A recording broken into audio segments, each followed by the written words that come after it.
Olá pessoal, aqui é José Guimarães do canal Direito a Volver. Vou fazer um vídeo hoje comentando os absurdos desse desgoverno que temos agora no Brasil, né?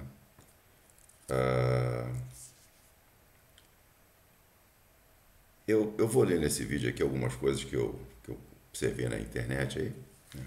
Notícias, Alexandre Garcia e a Bárbara, te atualizei essas coisas. E outras coisas que eu mesmo observei, né? Notícias de jornal, notícias, coisas desde a posse, né? Então, uma coisa que eu gosto sempre de olhar são os parâmetros nos 100 dias de governo, né? No caso, nesse caso aí do desgoverno Dilma, né? Então, o Ibovespa, aí, em 100 dias de governo Dilma, cai e chega, observa, cai e chega ao menor nível desse índice, desde julho do ano passado, 98 mil pontos. No governo Bolsonaro, ele pegou um país bem destruído pelas barbaridades que foram feitas pelo PT ao longo dos anos. Ele conseguiu bater pela primeira vez na história do Brasil os 100 mil pontos no índice Bovespa. Ou seja, é um indicativo bastante marcante para a atividade econômica brasileira. Contudo, a nossa extrema imprensa, na época do governo Bolsonaro, dizia que as incertezas da economia faziam o desempenho do governo ser um desempenho pífio. E agora ele diz que é muito cedo para julgar, que 100 dias você não consegue implantar nada que realmente vale a pena ser julgado, ou coisas do tipo, né? A nossa querida imprensa que se prostitui por mais dinheiro e não dá notícia como deveria, né? Vi também que entre os seus 70 ministérios, não sei quantos, são 40, deve ser 40, né? O Alibaba e 40 ministérios, né? Uma ministra chamada Simone Tebet, que é ministra do Planejamento, diz que o governo tem que cortar gastos, pois o rombo está em 120 bilhões no atual governo. Quer dizer, o governo Bolsonaro passou o governo no dia 1º de janeiro com superávit de 54 bilhões e eles já conseguiram fazer um rombo de 120 bilhões nesse período de 100 dias. Você vê que como é que funciona isso aí, né? Eles estão aumentando os gastos públicos sem fazer nada em favor de ninguém do Brasil, exceto para os seus próprios ministros, é claro, que viajam de jatinho para cima e para baixo, asfaltam à frente da fazenda e coisas do tipo assim. Estão pressionando a inflação com o aumento de gastos.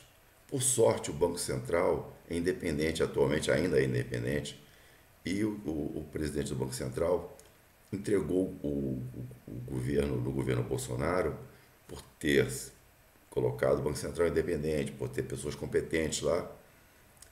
O Brasil fechou o ano com inflação menor que os Estados Unidos, que a United Kingdom, né, que é a Inglaterra, né, França e Alemanha. E a inflação no Brasil está sendo muito pressionada pelos gastos públicos. Enquanto o Banco Central estiver lá, nós vamos ter uma chance de ter um respeito a isso aí. Assim que o Banco Central deixar de ser independente, que esse desgoverno aí vai estar tentando fazer, a gente não sabe nem que vai parar essa porcaria, né? Já estouraram gastos, já fizeram o diabo aí. Então. Bom, vamos à posse. Alguém já viu uma posse menos concorrida e mais ridícula do que a que o Lula teve agora? Eu não me lembro. Os gastos absurdos que foram feitos na festa de posse, coisas assim inacreditáveis, os valores, né, que não foram divulgados, mas foram especulados, né, mesmo com toda essa mídia vendida. O presidente, durante muito tempo, não sei se ainda está, esse presidente aí que foi empossado, foi viver em um hotel de luxo com toda a sua comitiva, toda a sua família, e tendo palácios disponíveis, vários. Ele dizia que os palácios não tinham condições de habitação. Como é que não tinha? Tinha uma família vivendo lá recentemente. Uma pintura, um concerto aqui, outro ali, pronto. Agora, queriam se fazer uma reforma. A primeira-dama foi lá dizendo que ia fazer uma reforma enorme, trocar isso, trocar aquilo, aquilo outro. Não tem sentido. Bom, os ataques do dia 8 de janeiro, onde se vê uma coisa muito estranha, né? Porque aquelas pessoas passaram 70 dias lá, cantando o hino nacional e rezando. Senhoras, senhores, cadeira de roda, crianças, mulheres, eles da noite para o dia se tornaram vândalos, porque até então não tinha nem ponta de cigarro no chão. Os banheiros eram limpos, é tudo organizado, tudo disciplinado, tudo ordeiro. E da noite para o dia se tornaram os vândalos que foram destruir tudo. Estranho isso, né? Muito estranho. Bom, logo depois disso aí, surgiram várias imagens gravadas pelo pessoal que foi na manifestação e mostrando que eles estavam pedindo não quebra, não quebra, não quebra. E várias fotografias de pessoas que não pude comprovar se eram verdadeiras ou não, porque não se quer investigar, seriam filiados ao PSOL e ao PT.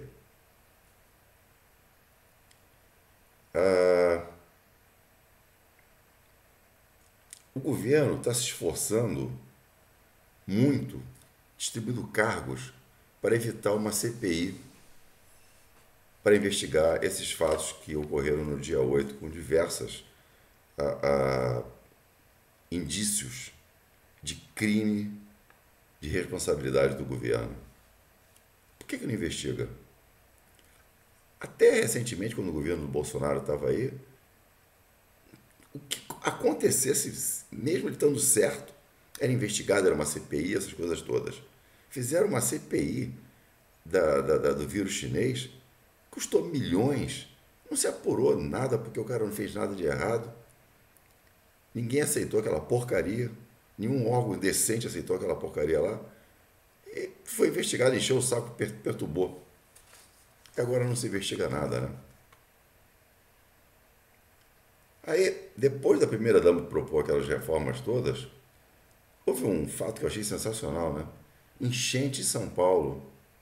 O governo federal foi lá e ofereceu um valor ridículo, né? Inicialmente menor do que foi dado a Cláudia Raia pela Lei Rouanet para fazer show. Depois subiu um pouco, eu não sei em que valor chegou também, mas não foi grande coisa, né? Comparado com o que o Bolsonaro fez para os estados que tiveram crises, não tem realmente parâmetro, né? E enquanto isso, eu me lembro que uma vez apareceu a esposa do Bolsonaro num culto evangélico, manifestando uma alegria durante o culto, dançando, cantando durante o culto. E aquilo foi considerado um absurdo. Realmente, você expressar sua religiosidade no ambiente religioso e cantar e rezar é uma coisa absurda, né? Em compensação, quantas pessoas morriam em São Paulo e o marido dela oferecia 1 milhão de reais, 2 milhões de reais, que a porcaria que ele ofereceu, ela estava sambando lá na Bahia. Que atitude bonita. Eu não vi a imprensa falar nada. Ou seja, ela sambou em cima dos cadáveres brasileiros que estavam ali em São Paulo. Poderia ter tido um pouco mais de recato, né?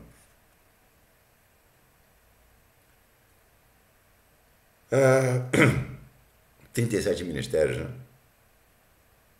E os ministros não têm capacidade técnica para conduzir suas pastas. Foi tudo armação, foi tudo tomar lá da cá pelo apoio, pela barganha, pelo voto de cabresto no Congresso. Pessoas que não têm o menor comprometimento com o povo brasileiro, têm apenas com seus interesses pessoais. As propostas de destruição da economia, como furar teto de gás, essas coisas, foram aprovadas pelo Congresso numa velocidade absurda, contrariando a lei de responsabilidade fiscal. Isso aí tudo graças aos ministérios e mais secretarias e mais estatais e mais tudo que você possa imaginar, né? Aumentos absurdos para deputados, ministros, presidente da Petrobras, depois que trocou o presidente da Petrobras, para ganhar apoio. Os caras já ganham muito, né? E o aumento que ele deu do salário mínimo, qual foi? Ridículo, né? Pois é. R$18. Quantos por cento dá isso aí? Quantos por cento deu por aumento para o pessoal de servidores dos ministérios? 37%? Do STF? Quanto é que foi? Falar em STF, antigamente, tudo que o Bolsonaro fazia, ele tinha 48 horas para explicar. Eu não vi ninguém mais do STF participando. Ainda existe STF? Eles trabalham ainda lá? Quer dizer, trabalham. Não trabalhavam, eles atendiam quem mandava eles fazerem as coisas e agora não fazem mais nada, né? Não aparece para mais nada. Manter o presidente do Senado, que é totalmente conivente com qualquer coisa porque ele tem interesses no STF, então ele faz tudo que se manda ele fazer para manter essa estabilidade que ele tem lá, de com certeza as causas dele não serem julgadas negativamente, de forma que contraria os interesses dele, da bancada de advogado que ele tem em Belo Horizonte. Uma curiosidade, o aumento da criminalidade foi imediato no governo desse desgoverno, desse Dilma, né?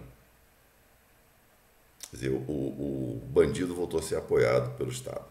São liberados, né?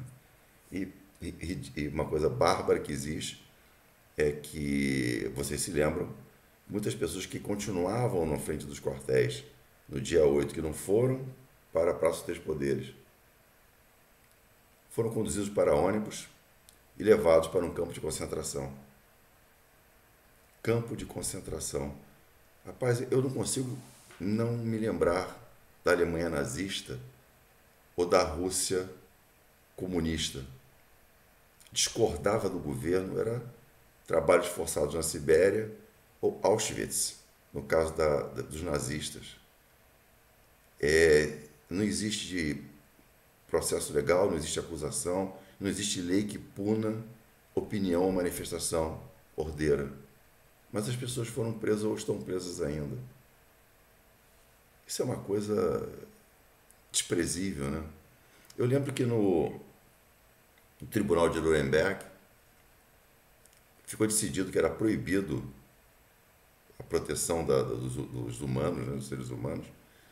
Era proibido inocular nessas pessoas, sem autorização destas, qualquer substância que não tivesse sido estudada e aprovada de acordo com as normas. Eu lembro que houve uma injeção que propuseram de acordo do vírus chinês, que ela foi aprovada em tempo recorde. Ninguém sabe o que tem lá dentro, não se sabe as consequências futuras e as pessoas foram obrigadas a tomar ou não teriam mais vida como cidadão. Receberiam uma estrela de Davi no peito, como foi feito em Auschwitz, e seriam isoladas do mundo porque não poderiam mais fazer nada. Você não poderia mais ir a hospitais, você não poderia mais viajar, ir a restaurantes, não podia fazer mais nada se não tivesse aquilo lá. Isso aí voltamos a uma era muito triste, que nós teríamos proibido já. E essas pessoas que se dizem o amor venceu, ou que eles são respeitadores da ciência, estão impondo isso para a gente agora. A questão é que, o que nós vamos fazer em relação a isso, né? Bom, voltando à economia, né? A gente percebe o seguinte, as pessoas que investiam na economia, pararam de investir na economia, quem for investir agora na especulação, que é melhor, diminuir o risco, o papel do governo é indexado com uma inflação, uma expectativa de inflação, a ser pago no futuro um valor certo, sem risco de quebrar a safra ou qualquer coisa do tipo, ou sem risco de dar errado, que é a beleza do capitalismo, é exatamente essa. Você investe o seu dinheiro, o povo não perde, mas se quebrar, você perde. Mas se você ganhar, você ganha. E dá emprego e aumenta a economia. Quando o governo faz isso aí, o povo sempre perde. O povo jamais ganha. Porque tira o dinheiro do povo para investir e sempre tem desvio, porque o dinheiro é de uma coisa que não é de ninguém. Então o cara que toma conta daquilo aí, se não for extremamente honesto, o que a maioria deles não é, pelos processos que eles têm na justiça, a maioria deles tem, né? Então diminui o investimento e vai tudo para especulação. Outra coisa que vale a pena uma nota aqui, o ministro da Justiça entra na favela da Maré sem escolta policial. Logo após isso aí, no Rio de Janeiro, observa-se que os bandidos estão tomando conta da cidade. O Rio Grande do Norte está praticamente em guerra. Entre as outras barbaridades, o cara, esse Dilma, diz numa reunião que ele quer F, né? Não vou repetir aquela palavra, porque eu sou um homem educado, né? Ele quer F o Moro, né? Eu vou falar feder o Moro, né? Vamos trocar só o primeiro E pelo U, né? E se vingar das pessoas que colocaram ele na cadeia com provas e mais provas, ou seja, ele foi condenado em primeira instância, confirmado em segunda e confirmado em terceira. Por unanimidade, teve só pena aumentada. O que ele vai fazer? Todo mundo vai ser punido por ele, vai ser perseguido por ele? É isso que o presidente faz? Ele é eleito para perseguir quem é a oposição a ele? Ou quem agiu de maneira correta, de acordo com a lei, contra ele porque ele cometeu crimes? Esse que é um presidente? É isso que o amor venceu? Bom, uma vez que isso acontece, uma outra curiosidade, né? No dia seguinte que isso acontece, a Polícia Federal prende 11 membros do PCC que teriam planejado matar o senador. O Dilma diz que o Moro está inventando. Passo seguinte, que sempre o outro está sempre mentindo, né? Ele não mente, ele é o mais honesto do mundo, né? Alckmin vai a público e diz o seguinte: não é bem assim não, o Lula está errado. E elogiou o trabalho da Polícia Federal. O STF não se manifestou. Como é que pode um troço desse? Né? O STF não se manifesta sobre a ameaça feita pelo presidente contra um senador da República.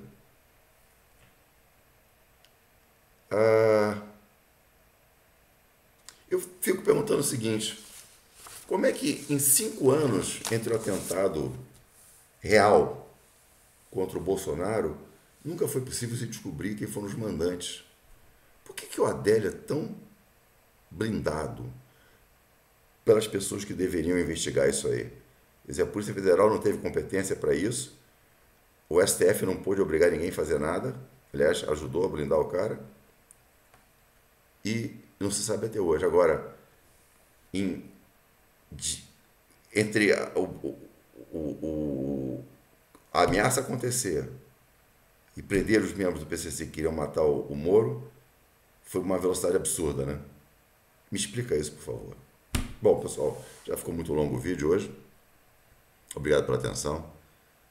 Por favor, se inscrevam no canal, deem like, partilhem esse conteúdo aí e mantenham a fé no Brasil. Que Deus nos abençoe.